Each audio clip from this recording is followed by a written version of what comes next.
तो आज मैं आपको बताऊंगा अपने सप्लीमेंट स्टैक के बारे में, जिसकी मंथली कॉस्ट सिर्फ 1500 रुपए है। ये सारे सप्लीमेंट्स साइंस के थ्रू बैक्ड हैं और इसमें से आधे से या तो आपको केमिस्ट की शॉप से इजीली अवेलेबल हो जाएंगे। मैक्सिमम बॉडी बिल्डिंग लाइन में जो सप्लीमेंट आते हैं उसमें से 90% आपके किसी काम के नहीं है। जैसे कि मैं चाहता हूँ जब कोई मुझे राय दे तो जेन्युइन राय दे, तो मैं भी कोशिश करता हूँ अपनी तरफ से जब कोई राय दूं तो अपनी नॉलेज में जो बेस्ट हो सके वही चीज मैं किसी को प्रोवाइड करूँ। अगर आपने ट्रेनिंग स्टार्ट करी है तो आप ये सप्लीमेंट वगैरह इन सब चीजों को ज्यादा मत सोचिए। आप डाइट वगैरह पे ट्रेनिंग पे फोकस करिए। मेरे को लगभग अब एक्सरसाइज करते हुए 15 साल हो गए।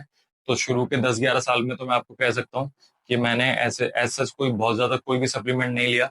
कभी कुछ पैसे हुए तो ले लिया, नहीं तो नहीं लिया। अदरवाइज मैंने सिर्फ डाइट खाते हुए नॉर्मल एक्सरसाइज करी है। जो सबसे पहला सप्लीमेंट है वो है क्रिएटिन मोनोहाइड्रेट। और मुझे लगता है कि अब तक का बॉडी बिल्डिंग का सबसे बेस्ट सप्लीमेंट है।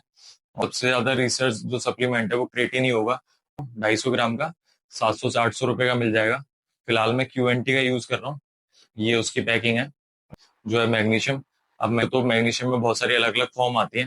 तो अगर किसी को ब्रेन से रिलेटेड कोई फंक्शन चाहिए तो अलग फॉर्म है। गट रिलेटेड के लिए अलग फॉर्म आती है।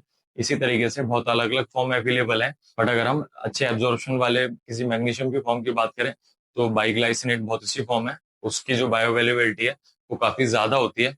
जो मैं मैग्नीशियम यूज करता हूँ वो टाटा की 1 mg करके जो प्रोडक्ट आता है उसका है। और ये कुछ उसकी पैकेजिंग है।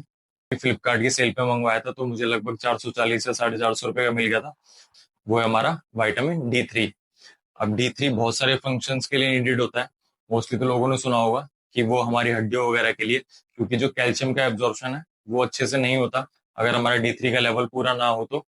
और इसी तरीके से हमारी इम्यून हेल्थ को बढ़ाने के लिए भी अलग उस पर रिसर्चेज हैं। हमारी हार्ट की हेल्थ को भी वो इम्प्रूव करता है। ब्रेन की हेल्थ को इम्प्रूव करता है, मेमोरी को इम्प्रूव करता है। इन सभी टॉपिक पे अलग अलग रिसर्चेज हैं।